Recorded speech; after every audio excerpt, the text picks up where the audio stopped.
자, 박 대통령 측이 이 답변서를 헌재에 제출한 게 이제 지난 금요일입니다. 네, 그렇습니다. 그런데 이제 그동안 공개가 안 되다가 어제 이제 공개가 되는데요.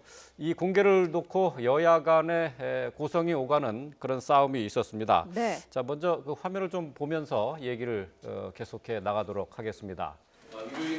자, 어제 박근혜 대통령이 낸 탄핵소추안 답변서에서 답변서를 공개할 것인가를 놓고 여야 간의 기싸움이 대단했습니다.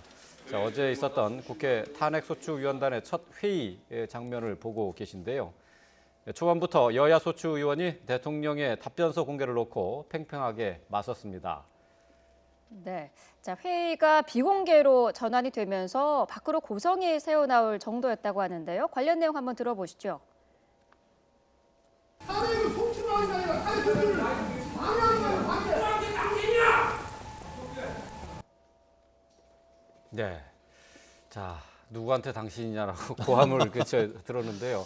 자, 먼저 이 그 박근혜 대통령의 탄핵 그 소추안에 대한 답변서를 네. 이렇게 공개를 놓고 이렇게 여야 간에 고성을 주고받는 이 신경전을 벌인 이유가 어디에 있습니까? 네, 쉽게 말하면은 재판의 그 핵심은 뭐겠습니까? 재판의 공정성, 또 재판의 신속성인데 지금 그 권성동 법사위원장 같은 경우에는 이른바 재판의 공정성이란 차원에서 여론 재판으로 흐를 수 있기 때문에 네. 이것을 다 공개하는 것은 오히려 탄핵에 방해가 된다라는 취지로 공개를 안 된다라고 했는 반면에 네. 박범계 의원을 비롯해서 야당 같은 경우에는 이른바 국민의 알 권리 차원에서 박근혜 대통령이 어떤 취지로 답변을 하는지를 알려야 된다라고 해서 공개를 하라라는 그런 취지로 지금 읽히는 것 같은데요. 네. 그 부분에 대해서 지금 고성이 오가고 일부 그 언론 같은 경우에는 우당탕탕 회의 뭐 이렇게 지금 표현도 됐었는데요. 네. 네.